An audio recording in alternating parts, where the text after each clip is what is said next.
poursuivons cette fois avec une interview pour éclairer l'impact des nouvelles technologies, notamment sur l'asset management et en particulier sur la gestion de patrimoine. On va vous en dire plus dans quelques instants. Pour cela, j'accueille, j'ai le plaisir d'avoir avec moi Michel Camilleri. Vous êtes associé manager au sein de la société de gestion VMP Gestion. Bienvenue. Et on a également avec nous Sylvestre Ando de Marsac. Vous êtes avocat, associé responsable du pôle Banque Finance au sein du cabinet FTMS. Bienvenue, messieurs. Alors, première question. Donc, on sait que beaucoup d'acteurs sont soumis à PRIIPs. Comment les nouvelles technologies peuvent-elles alléger ce poids qui est parfois un fardeau pour certains acteurs? Michel, peut-être? Oui, merci. En fait, si on considère bien les choses, jusqu'à aujourd'hui, ce travail n'était pas simple, mais n'était pas très encadré, pas très réglementé.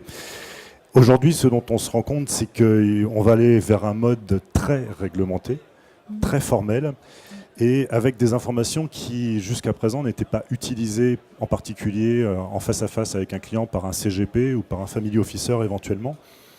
Et en particulier aussi le fait que jusqu'à présent, on utilise des informations qui proviennent des dépositaires, qu'on les considère comme étant justes, qu'on les consolide et qu'on les transmet à l'utilisateur final, c'est-à-dire le commercial qui est en face de son client.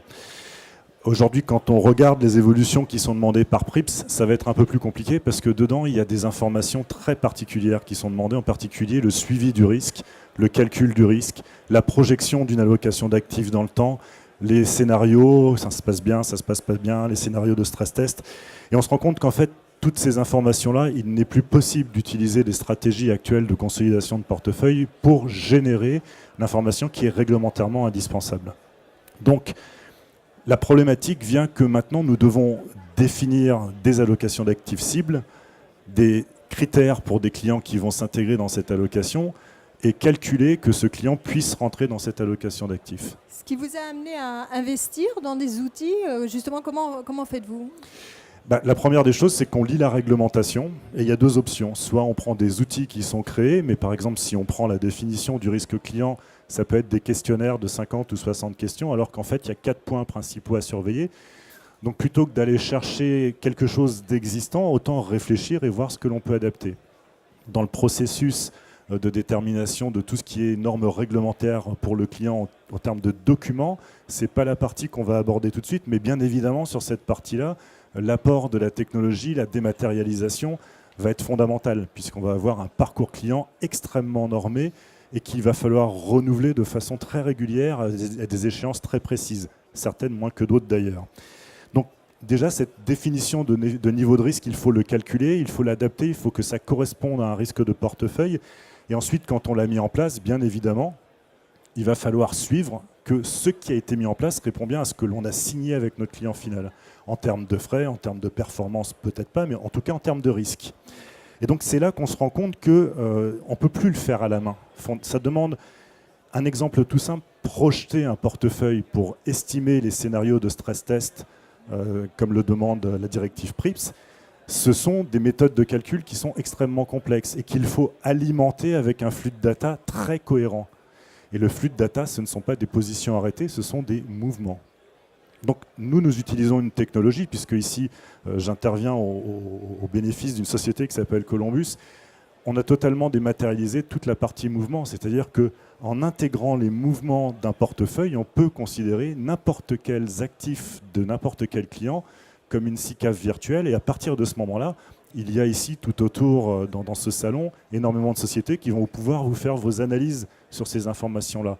Ce qui devient important aujourd'hui, c'est la data à la base qui va alimenter les outils qui vont nous faire les calculs de risque. Donc vous fonctionnez en partenariat avec Columbus pour cette exécution, c'est ça? Moi, je suis client de Columbus. Voilà. Oui, oui. Et en fait, l'idée, c'est que quand on a cette data financière, qu'on peut reconstituer un client et le considérer comme une SICAV, ça devient tout de suite beaucoup plus simple. Parce qu'on va avoir derrière, les méthodes de calcul existent déjà pour faire ces scénarios de stress test. Je vous dis, il y a énormément de sociétés qui le font. Mais aussi un point particulier, et ça c'est une grande nouveauté, autant avant on était plutôt assez léger sur la communication des frais, autant, et vous l'avez vu ce week-end avec quelques articles en particulier dans Le Monde, il va falloir qu'on creuse l'information. Et je pense que sur ce sujet, Maître Tando de Marsac va nous aider, mais véritablement aujourd'hui, la question c'est comment les nouvelles technologies peuvent-elles aider les CGP. En fait, ce n'est pas véritablement la question, c'est que les CGP, ceux qui sont en face du client, vont avoir un besoin accru d'industrialisation de leur process. On verra les conséquences que ça peut avoir derrière. Oui, alors Sylvestre, justement, donnez-nous l'éclairage, vous, de l'avocat, au-delà de PRIPS. Il y a beaucoup d'autres sujets qui sont liés à la location d'actifs, qui peuvent être aussi liés au risque de blanchiment, aux différents risques finalement que doivent gérer ces acteurs-là en gestion de patrimoine. Comment, comment vous les accompagnez? Oui, je pense que très simplement, les nouvelles technologies peuvent permettre à des conseils en gestion de patrimoine ou des sociétés de gestion de transformer une contrainte, un risque, en opportunité. Un risque. La réglementation est aujourd'hui, c'est un lieu commun de dire qu'elle est extrêmement complexe, qu'il faut bien sûr la comprendre, la maîtriser, mais si vous ne le faites pas, vous allez risquer, en cas de contrôle du régulateur, des sanctions. Donc il faut comprendre que si ce n'est pas une option, hein, c'est une obligation d'être en conformité. Et si vous n'utilisez pas des nouvelles technologies, vous ne pourrez pas, demain, justifier clairement que vous avez respecté toutes les obligations qui vous incombent en termes de KYC, en termes de tests d'adéquation, etc. Donc là, ça va vous permettre de réduire un risque et de le transformer en atout. Deuxièmement, effectivement, c'est une opportunité parce que vous allez pouvoir réduire des gains, réduire le coût du respect de la réglementation, qui est un frein, une charge, et qui est un fardeau, et qui fait que, surtout si vous n'avez pas une taille suffisante pour pouvoir l'amortir, vous allez avoir une forme de désavantage compétitif par rapport à vos concurrents. Là, vous allez pouvoir avoir l'opportunité de transformer ce qui est de réduire la charge et d'avoir non seulement une réduction de charge, mais aussi un gain de productivité, parce que, comme le souligne Michel Camilleri avec Columbus, vous apportez un service complémentaire à votre client en lui permettant d'avoir instantanément les informations, comme si il avait une SICAV, par exemple, une SICAV simulée. Vous allez lui offrir une prestation que d'autres ne seront pas capables de lui offrir. Donc là encore, opportunité, gain de productivité. Quels sont les principaux sujets sur lesquels vous intervenez à l'heure actuelle ? Alors nous, on intervient beaucoup sur la distribution de produits et services financiers, la distribution domestique ou transfrontalière. Et on a des sujets, bien sûr, réglementaires, de mise en place de la réglementation. Bon, tout le monde s'arrache les cheveux avec PRIPS, d'autant qu'on annonce déjà une révision de PRIPS. Pour ceux qui ne seraient pas au courant, les modèles sur lesquels vous travaillez ne sont plus d'actualité, je vous le signale. On est déjà en train d'envisager des modifications sur PRIPS. MiFID II, avec le Brexit, on est en train, là encore, on a annoncé récemment que peut-être il faudrait finalement réformer MiFID II parce que les Anglais avaient quand même largement inspiré MiFID II. Le Brexit va avoir des conséquences pour pas mal d'acteurs. La bonne nouvelle, c'est que ça va probablement renforcer la place financière de Paris, son attractivité. Oui. Bon, la mauvaise nouvelle, mais c'est plus pour ceux qui sont en dehors de l'Union européenne, c'est aujourd'hui qu'on doit savoir si un accord aura lieu ou pas. Pour l'instant, on serait plutôt dans un scénario de hard Brexit. C'est vrai qu'il y a des anticipations de la part des acteurs des conséquences du Brexit. Et les conséquences du Brexit vont être très importantes, non seulement pour ceux qui sont à l'extérieur, mais aussi pour ceux qui sont à l'intérieur. En effet, on suit ça évidemment de très près. Peut-être, Michel, comme le soulignait Sylvestre, il est vrai que c'est un véritable fardeau de se mettre en conformité avec la réglementation de nos jours. Est-ce que cela va complètement du coup bouleverser l'écosystème ? On le voit déjà, il y a naturellement la consolidation est en cours. Comment vous voyez justement évoluer ce secteur ? Alors premièrement, je souris parce qu'il y a 2 ans ici même, à la réunion de l'AMF et de l'ESMA, on nous avait dit on vous promet, il n'y a plus de changement. On n'a pas eu le temps de l'appliquer, que ça change. Donc ça, c'est génial. Non, en fait, véritablement, oui, il y a un bouleversement dans l'écosystème, comme le disait Maître Tando de Marsac. La profession va devoir évoluer dans le sens où les moyens humains vont changer. Aujourd'hui, on voit qu'il y a une grande diversité d'organisations dans les structures, chez les conseillers en gestion de patrimoine, chez les family officers, chez les SGP qui ont relation avec les clients.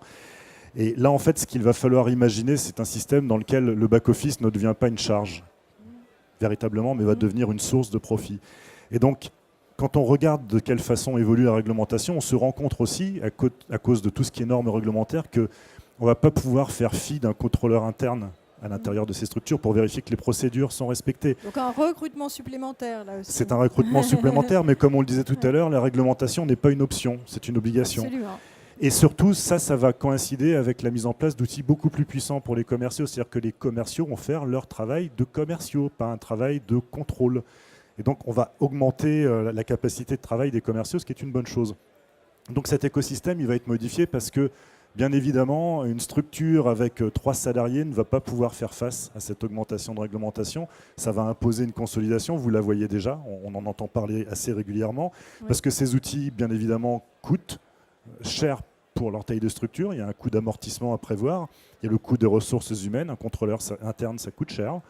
Et puis, il y a les niveaux d'encours à gérer sur lesquels on n'a pas abordé le sujet, mais la transparisation des frais, demain, c'est une concurrence sur les frais entre nous, confrères, et donc il va falloir harmoniser tout ça. Et quand on regarde véritablement tout ça dans sa globalité, il apparaît clairement qu'il y a une vraie nécessité de s'industrialiser, d'avoir des moyens techniques, d'avoir des procédures de gestion bien réglementées, bien normalisées, et d'avoir des procédures de contrôle. Donc fondamentalement, oui, nous sommes aujourd'hui à un carrefour, la profession va changer. Oui, et certains acteurs préfèrent être adossés, et à des sociétés comme vous d'ailleurs, qui ont investi, qui ont fait ce choix-là, plutôt que de faire le choix de l'investissement informatique. Il y a une répartition des rôles finalement, avec ceux qui ont fait ce choix-là depuis longtemps, qui ont fait sans doute le bon choix, et ceux qui préfèrent s'adosser pour pouvoir continuer à se développer. Tout à fait. Vous voulez ajouter quelque chose, Sylvestre? Non, mais je voulais effectivement ajouter quelque chose. Je crois qu'il est très important de comprendre que la réglementation, d'abord, n'est pas une fatalité.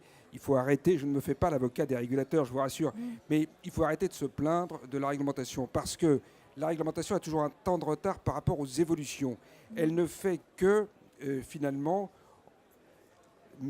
essayer de maîtriser les risques liés aux évolutions, d'une part. Deuxièmement, on a une chance considérable dans l'Union européenne, c'est que cette réglementation est harmonisée. Elle est peut-être complexe, mais c'est la même dans 27 pays. Oui, ce qui permet aussi, -1. bien sûr. Donc, là encore, c'est une chance. Vous pouvez distribuer quasiment de la même façon vos produits ou offrir vos services quasiment de la même façon dans l'ensemble des pays une fois que vous êtes agréé. Et donc, il faut comprendre que tout cela, ce sont des atouts par rapport aux concurrents d'autres pays. Et d'ailleurs, les fonds UCITS se vendent très bien en Asie, par exemple. Donc, il faut avoir l'intelligence de transformer en atout ce qui est perçu comme une contrainte. Voilà. Parfait. Et les nouvelles technologies, et justement, et le salon qui est là, la plupart des acteurs qui sont ici, réunis dans ce salon, c'est précisément ce qu'ils essayent de faire. Tout à fait.